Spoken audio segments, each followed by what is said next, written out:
हाँ बच्चों, क्या हाल चाल, कैसे हो आप लोग। आज हमारा जो इससे पहले का टॉपिक था उसके बारे में हम चर्चा कर लिए थे, जो था EEN। जो क्या था EEN, हम लोग बच्चों EEN के बारे में चर्चा कर लिए थे। लेकिन बच्चे इसमें थोड़ा सा क्या हो गया था, हमसे मिस्टेक हो गया था। उसके लिए हम सॉरी चाहते हैं, तो उसको हम वापस वो क्वेश्चन बताना चाहते हैं जो हमसे मिस्टेक हुआ था। चलो पहले बच्चों हम लोग आगे उसको देखते हैं क्या था। जैसे यहाँ पे एग्जाम्पल था FP, यहाँ पे क्या था NH3 था, NH3 पे क्या था 3 था, होल ट्वाइस था, यहाँ पे क्या था 2+। क्या था बच्चों 2+ था। तो हम लोग बच्चों क्या किए थे वहां पे EEN, जो EEN होता है उसका जो सूत्र होता है एटॉमिक नंबर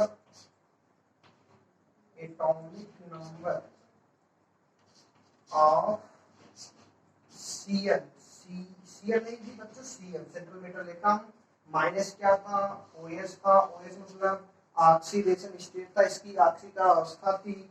उसके बाद प्लस था बच्चों 2 गुणे CN मतलब क्या होता है बच्चों कोऑर्डिनेशन नंबर। यानी क्या था EN बराबर atomic number of centimetre atom था, माइनस OS मतलब ऑक्सीडेशन स्टेट था, प्लस 2 गुणे CN था। बच्चों हम लोग क्या किए थे, atomic number of centimetre atom स्थापित करके 25 लिखे थे, जबकि GFP कितने स्थान पे है 26 पे। कितने पे बच्चों 26, यही हमसे गलती हो गई, उसके सॉरी। तो उसके लिए हम यहाँ पे क्या करेंगे 26 यूज करेंगे।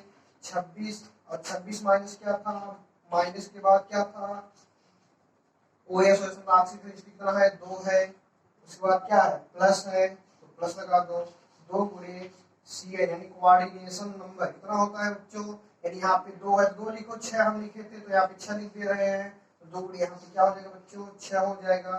तो 26 में से जो 2 जाएगा तो यहाँ पे बच्चों देगा 24, और 24 प्लस क्या हो जाएगा 12, और यहाँ पे आंसर कितना आता है 36। ये जो बच्चों है ये राइट आंसर है। वहां पे हम लोग क्या कर दिए थे 25 और 10 मिस्टेक हो गया था, वहां पे 25 के स्थान पे हमें क्या माना बच्चों 26। तो यहाँ तक अगर आप लोग को समझ में आ गया है तो हम लोग बच्चों अब आगे चलेंगे। कहाँ चलेंगे, आगे चलेंगे। बात करें बच्चों आगे क्या है, आगे हम लोग क्या पढ़ेंगे अकार्बनिक यौगिकों का नामकरण। तो हेडिंग आप लोग डाल लीजिए अकार्बनिक यौगिकों का नामकरण। चाहे ऐसे कर लो चाहे ऐसे कर दो, उप संयोजन यौगिक का नामकरण, कोऑर्डिनेशन यानी नोमेनक्लेचर ऑफ कोऑर्डिनेशन कंपाउंड, ये भी कर सकते हो। अकार्बनिक यौगिकों का नामकरण लिख लो, चाहे क्या लिख लो उप संयुग का नामकरण यानी नोमेनक्लेचर ऑफ कोऑर्डिनेशन कंपाउंड। तो इसमें जो पहला नियम है एकदम सिंपल से हम लोग पढ़ेंगे एकदम अच्छे से, एक एक पॉइंट वाइज भी हम लोग पढ़ेंगे, कुछ नहीं छूटेगा, एक एक पॉइंट हम आपको बताएंगे, कुछ नहीं छूटेगा। पहला नियम क्या है, पहला नियम क्या कहते हैं, यदि यौगिक को हो क्या हो आयनिक हो। यदि यौगिक कैसा हो बच्चों आयनिक, आयनिक मतलब आयन। जैसे बच्चों आयन क्या होता है, NaCl क्या है आयन, NaCl बच्चों क्या है आयन है। आयन का मतलब बच्चों Na प्लस के रूप में और Cl माइनस के रूप में। आयनिक का रूप मतलब यही होता है, एक धनायन होगा तो दूसरा क्या होगा बच्चों ऋणायन होगा। आयनिक का मतलब बच्चों क्या होता है, यही होता है, एक धनायन होता है दूसरा क्या होता है ऋणायन होता है, जिसे हम क्या बोलते हैं आयनिक कंपाउंड। क्या बोलते हैं आयनिक कंपाउंड, यानी एक धनायन हो दूसरा कौन हो ऋणायन। तो जो अकार्बनिक यौगिक का नामकरण में जो क्या है, यानी अकार्बनिक यौगिक का नामकरण निम्न प्रकार से लिखते हैं। जो पहला नियम है, पहला नियम क्या कहता है, यदि यौगिक का हो आयनिक हो। यदि यौगिक कैसा हो बच्चों आयनिक हो। आयनिक मतलब क्या हो बच्चों, एक धनायन हो और दूसरा क्या हो ऋणायन हो। तो ऐसा कोई एग्जाम्पल हम लोग लिखते हैं कि कोई जैसे यहाँ पे एग्जाम्पल ले ले, पहले हम लोग लेते हैं कि 4 और यहाँ पे लिख लो FeCl6। क्या है बच्चों कि 4 है FeCl6। अगर इसको बच्चों तोड़ोगे, जब इसको तोड़ोगे बच्चों तो यहाँ पे K प्लस होगा, प्लस क्या होगा बच्चों यहाँ पे FeCl6 इसके रूप में होगा बच्चों माइनस के रूप में होगा। तो यानी यहाँ पे ये धनायन है तो ये क्या है ऋणायन है। अगला एग्जांपल जैसे दूसरा एग्जांपल हम लोग ले रहे हैं, CO है NH3 है NH3 का होल ट्वाइस है, यानी क्या है CO है, NH3 है, NH3 का होल ट्वाइस है, प्लस यहाँ पे बच्चों क्या है Cl3 है, यहाँ पे क्या है Cl3 है। जब इसको बच्चों हम लोग तोड़ेंगे, जब इसको तोड़ेंगे बच्चों यहाँ पे क्या होगा, तो यहाँ पे बच्चों क्या होता है, क्या होगा, यहाँ पे क्या होगा CO NH3 होल ट्वाइस, यहाँ पे प्लस होगा और यहाँ पे प्लस हो गया, तो यहाँ पे Cl3 किसके रूप में बच्चों माइनस के रूप में। कहने का मतलब ये बच्चों ये यौगिक कैसा है आयनिक है, ये यौगिक कैसा है बच्चों आयनिक है। जब ये यौगिक कैसा बच्चों आयनिक है तो हम लोग क्या करेंगे, जब ये आयनिक है तो पहले नाम किसका लिखेंगे धनायन का लिखेंगे और उसके बाद नाम किसका लिखेंगे ऋणायन का लिखेंगे। ये नियम किसके लिए है आयनिक कंपाउंड के लिए है। यदि यौगिक कैसा हो आयनिक हो, यदि यौगिक कैसा हो बच्चों आयनिक हो, यदि यौगिक आयनिक होगा तो पहले नाम धनायन का फिर नाम किसका ऋणायन का, यानी अकार्बनिक को पहला नाम यही है। यदि यौगिक कैसा हो आयनिक हो, आयनिक मतलब क्या हो एक धनायन हो और दूसरा क्या है बच्चों ऋणायन हो, तो पहले नाम किसका लिखेंगे, पहले नाम बच्चों लिखेंगे धनायन का फिर नाम बच्चों किसका लिखेंगे ऋणायन का। तो पहला नियम यही हो गया, आप लोग को समझ हमारे साथ आप लोग समझ में आ गया होगा। तो आगे हम लोग बात करेंगे सेकेंड नियम का। तो सेकेंड नियम क्या है, जैसे यहाँ पे क्या था K4 था, FeCl6 था, तो ये यौगिक कैसा था आयनिक था, तो फर्स्ट नाम इसको और लास्ट किसको इसको, यानी आयनिक हुआ तो पहले नाम इसका लिखेंगे फिर नाम इसका लिखेंगे। ये बात तो अभी बता दी है, यानी यदि यौगिक आयनिक हो पहले नाम धनायन का फिर नाम किसका ऋणायन का। तो जब बच्चों इसका नाम हम लोग लिख लेंगे, जब बच्चों हम लोग इसका नाम लिखेंगे तो बचेगा क्या सिर्फ यही बचेगा, आप इसको हम लोग नीचे लिख लेंगे, यानी यहाँ पे क्या होगा FeCl6।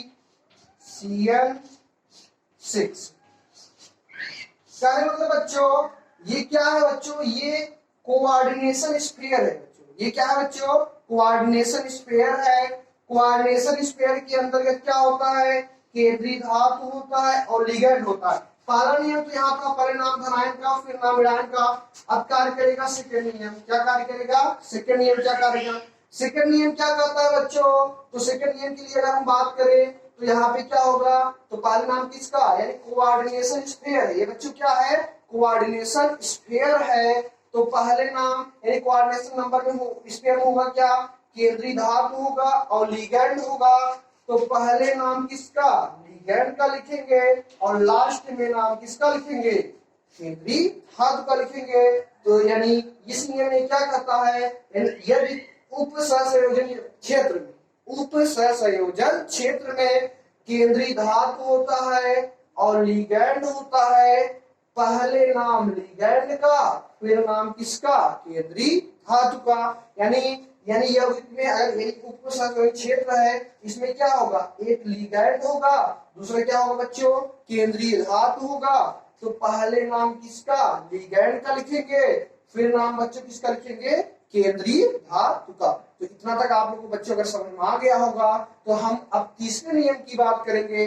जो तीसरा नियम है ये इंपॉर्टेंट है, एकदम इंपॉर्टेंट, बोर्ड के एग्जाम के लिए 2 नंबर में एकदम इंपॉर्टेंट क्वेश्चन है। तो तीसरा नियम क्या है, अभी दो नियम पढ़े, पहले नाम धनायन का फिर नाम ऋणायन का, दूसरा क्या था उप सहसंयोजन क्षेत्र में केंद्रीय धातु होगा और लिगैंड होगा, पहले नाम लिगैंड का फिर नाम किसका केंद्रीय धातु का। जैसे बच्चों अगर बात करें हम लोग लिगैंड में नाम पहले लिखेंगे तो मान लो क्लोरीन आ गया, ब्रोमीन आ गया, आयोडीन आ गया, और क्या क्लोरीन ब्रोमीन छोड़ो और यहाँ पे लिख दो NH3 आ गया, और क्या आ सकता है जल यानी H2O भी आ सकता है। तो यहाँ पे देखो लिगैंड ये भी क्या है लिगैंड है, यानी Cl यानी माइनस है, माइनस यानी इलेक्ट्रॉन त्याग करेगा, ब्रोमीन भी माइनस ये भी लिगैंड है, NH3 ये उदासीन लिगैंड है, और जल क्या है ये भी क्या है लिगैंड है।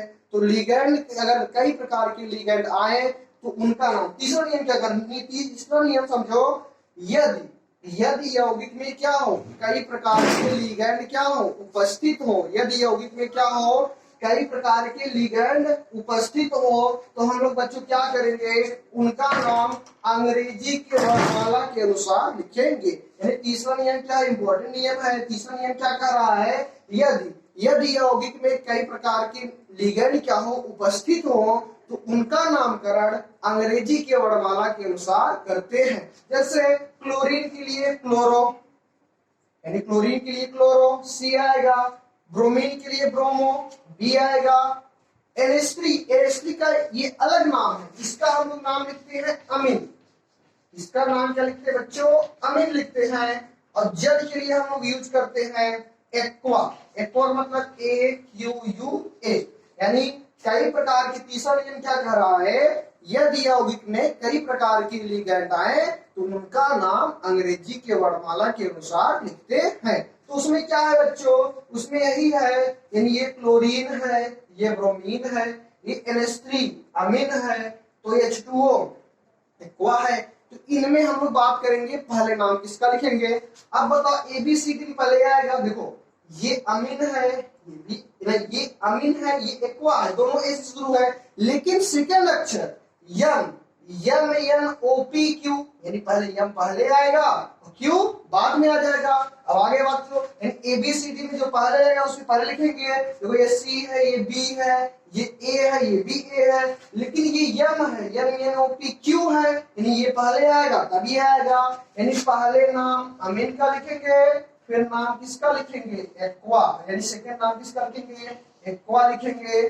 थर्ड नाम किसका लिखेंगे? ब्रोमो लिखेंगे। तो फोर्थ नाम किसका लिखेंगे? क्लोरो लिखेंगे। तो आप लोगों को बच्चों समझ में आ गया होगा, यानी यदि लिगेंड कई प्रकार के होंगे तो उनका नाम अंग्रेजी की वर्णमाला के अनुसार लिखेंगे। तो बच्चों आप समझ में आ गया होगा तीसरा नियम। तो तीसरा नियम जैसे ही खत्म होता है तो अब हम बात करेंगे चौथे नियम की। तो चौथा नियम क्या है? वो भी इंपॉर्टेंट है। चौथा नियम क्या कहता है? लिगेंड के बारे में बात करता है। यानी चौथा नियम क्या है? लिगेंड। ये कहता है आप लोग लिगेंड दो प्रकार के हम बताए थे, एक उदासीन लिगेंड होता है और दूसरा क्या होता है? ऋणात्मक चिन्ह वाला लिगेंड। यानी चौथे नियम में ए कर देना और क्या कर देना? बी कर देना। चौथे नियम में आप लोग क्या कर देना? ए कर देना, फिर क्या कर देना? बी कर देना। यानी इसमें दो नियम है, क्योंकि लिगेंड भी बच्चों, यानी चौथा जो है ये लिगेंड के बारे में बताता है। चौथा किसके बारे में बताता है? लिगेंड के बारे में बताता है। तो ए कर देना फिर बी कर देना। ए क्या कर रहा है बच्चों? ए क्या कर रहा है उसको समझ लो पहले। ए मतलब जिसका जो ऋण चिन्ह वाला लिगेंड है उसके बारे में बात करेगा। यानी लिगेंड दो प्रकार के होते हैं, एक Cl- ऐसे इलेक्ट्रॉन दे सकता है और बी जो है NH3 यानी लोन पेयर के द्वारा इलेक्ट्रॉन दे सकता है। यानी लिगेंड दो प्रकार के होते हैं, एक निगेटिव यानी ऋणात्मक चिन्ह वाले, दूसरा क्या होते हैं? दूसरा क्या होते हैं बच्चों? उदासीन, यानी जिसके पास लोन पेयर हो वो भी तो लिगेंड होता है। तो वो दो प्रकार के लिगेंड हो गए। अब ये ए, तो पहले बात करेंगे ऋणात्मक चिन्ह वाला लिगेंड आया, क्लोरीन आया तो उसका नाम क्या लिखेंगे? ब्रोमीन आया तो उसका नाम क्या लिखेंगे? तो पहले बात करेंगे ए की। यदि लिगेंड कैसा हो? ऋणात्मक। यदि लिगेंड कैसा हो? ऋणात्मक है तो उसके अंत में क्या जोड़ देते हैं? ओ जोड़ देते हैं। समझो, चौथे का एक ही बात कर रहे हैं हम लोग, चौथे के एक ही बात कर रहे हैं। यदि लिगेंड कैसा हो? ऋणात्मक हो तो उसके अंत में क्या जोड़ देंगे? ओ जोड़ देंगे। क्या जोड़ देंगे बच्चों? ओ जोड़ देंगे। तो ओ जोड़ देंगे तो ओ की बात करेंगे हम लोग। ओ की बात करेंगे ये, जैसे क्लोरीन है, ये लिगेंड है, क्लोरीन है, इसका नाम क्या होगा? इसका नाम क्या होता है? क्लोराइड होता है। क्लोराइड में ओ जुड़ेगा, क्या बनेगा? क्लोराइडो। ये बच्चों Br- है, Br- क्या होता है? ब्रोमाइड होता है। इसमें ओ जुड़ेगा, क्या बनेगा? ब्रोमाइडो। और आइड है, आयोडाइड है, और इसमें ओ जुड़ेगा तो आयोडाइडो। चाहे ऐसे लिख लो, चाहे इसका नाम एक प्रकार और प्रचलित है, क्लोरीन को क्लोरो, ब्रोमीन को, यानी क्लोरीन का, क्लोराइड का नाम दो प्रकार से, चाहे क्लोराइडो लिखो चाहे क्लोरो लिखो। उसी का ब्रोमाइड का चाहे ब्रोमाइडो लिखो चाहे ब्रोमो लिखो। आयोडाइड का उसी का चाहे आयोडाइडो लिखो चाहे आयोडो लिखो। उसके बाद C2O4